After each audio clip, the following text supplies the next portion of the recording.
नमस्कार दोस्तों, भारत एक सोच देख रहे हैं आप। दोस्तों, बुलंदशहर लोकसभा सीट जहां से भारतीय जनता पार्टी ने अपना प्रत्याशी घोषित किया और उसके बाद बड़ी खबर निकलकर सामने आई कि बीएसपी ने यानी कि मायावती ने भी बुलंदशहर सीट से अपना प्रत्याशी घोषित कर दिया है। यहां से किसको प्रत्याशी बनाया दोस्तों, ये हम आपको बताने जा रहे हैं। बीएसपी ने बुलंदशहर सुरक्षित लोकसभा सीट से दोस्तों बिजनौर की नगीना सीट के जो मौजूदा सांसद हैं गिरीश चंद्र जाटव, जिनको बुलंदशहर सीट से प्रत्याशी बनाया इस बार, यानी कि मायावती ने इस बार गिरीश चंद्र जाटव की सीट बदल दी है।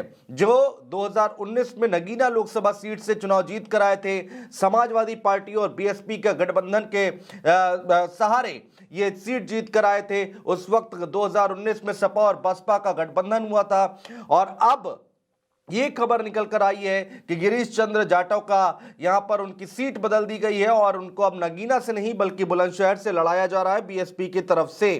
पिछली बार सपा और बसपा का गठबंधन था, जैसा कि मैं बता चुका हूं। गिरीश नगीना सीट से जीत कर आए थे और इस बार उनकी सीट बदल दी गई है, बुलंदशहर से लड़ाया जा रहा है। अब सवाल यहां पर यह उठता है दोस्तों कि नगीना सीट से प्रत्याशी बदल दिया है, यानी कि प्रत्याशी की सीट बदल दी है मायावती ने, तो अब जो हॉट सीट बनी हुई है नगीना, जहां से चंद्रशेखर चुनावी ताल ठोकते दिखाई दे रहे हैं, समाजवादी पार्टी ने अपना प्रत्याशी उतार दिया है, बीजेपी ने अपना प्रत्याशी उतार दिया है, वहीं बीएसपी अब किस हैवी वेट प्रत्याशी को यहां से उतारेगी, क्योंकि अगर यहां पर कोई बड़ा चेहरा बीएसपी की तरफ से ना उतारा गया तो यहां पर जो बीएसपी का कोर वोटर है वो छिटक सकता है और चंद्रशेखर यहां पर बाजी मार सकते हैं, क्योंकि दोनों ही बीएसपी और चंद्रशेखर के वोट बैंक पर अगर नजर डालें तो एक ही वोट बैंक है और काफी अच्छी खासी फैन फॉलोइंग है चंद्रशेखर की। तो यहां पर मायावती की रणनीति क्या होगी, इस पर सबकी निगाहें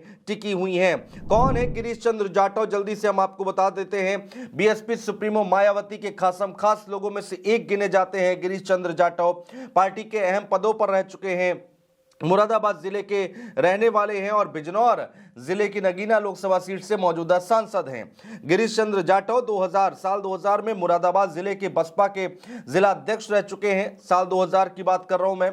इसके बाद 2006 में मंडल अध्यक्ष रहे। 2007 में चंदौसी से बीएसपी के टिकट पर विधानसभा पहुंचे, जीतकर विधानसभा पहुंचे और 2012 में उनको चंदौसी से हार का सामना करना पड़ा।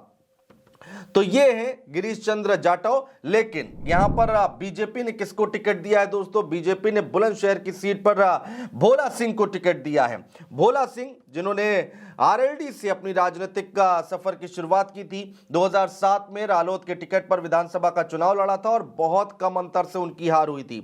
2009 में उन्होंने आरएलडी का साथ छोड़कर भारतीय जनता पार्टी का साथ पकड़ लिया और उस दौरान बीजेपी से रिश्ते खराब हुए कल्याण सिंह के। बीजेपी के कद्दावर नेताओं में उनकी गिनती होती है, अब हमारे बीच में नहीं है, लेकिन बीजेपी से उनका विवाद हुआ। उसके बाद उन्होंने जन क्रांति पार्टी बना ली और भोला सिंह कल्याण सिंह के साथ जन क्रांति पार्टी में चले गए।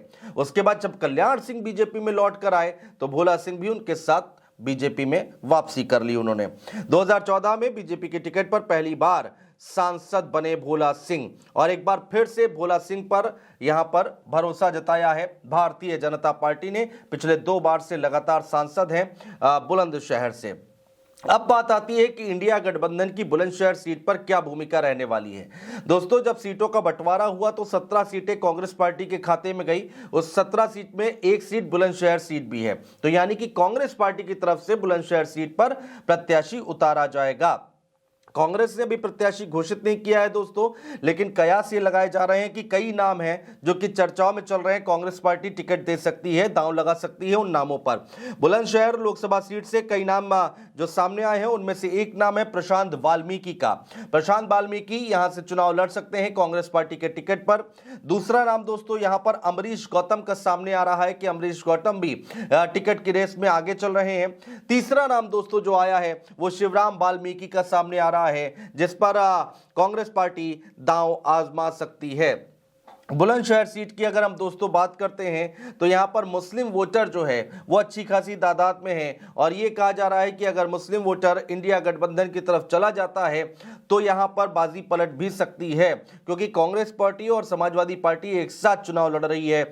और अगर यहां पर मुस्लिम वोटर एक साथ आता है, एकजुट होता है, तो यहां पर बीजेपी के लिए दिक्कत हो सकती है। तकरीबन 22% मुस्लिम वोटर्स यहां पर हैं, यानी कि बुलंदशहर लोकसभा सीट पर 22% मुस्लिम वोटर हैं, जो किसी भी दल की राह आसान बनाने के लिए काफी हैं, सफिशिएंट हैं। बुलंदशहर सीट पर लोधी और दलित मतदाताओं की संख्या भी अच्छी खासी बताई जाती है, और इसीलिए जो मुस्लिम वोट बैंक जहां जहां है, मुस्लिम वोटर्स का प्रभाव जिस जिस सीट पर है, कांग्रेस पार्टी वही सीट चाहती थी कि उनके पास, उनके खाते में आए उत्तर प्रदेश में, और इसीलिए बुलंदशहर सीट जो है वो कांग्रेस पार्टी के खाते में जाती दिखाई दी। और अब यहां पर जो मुकाबला होगा बहुत दिलचस्प हो जाएगा।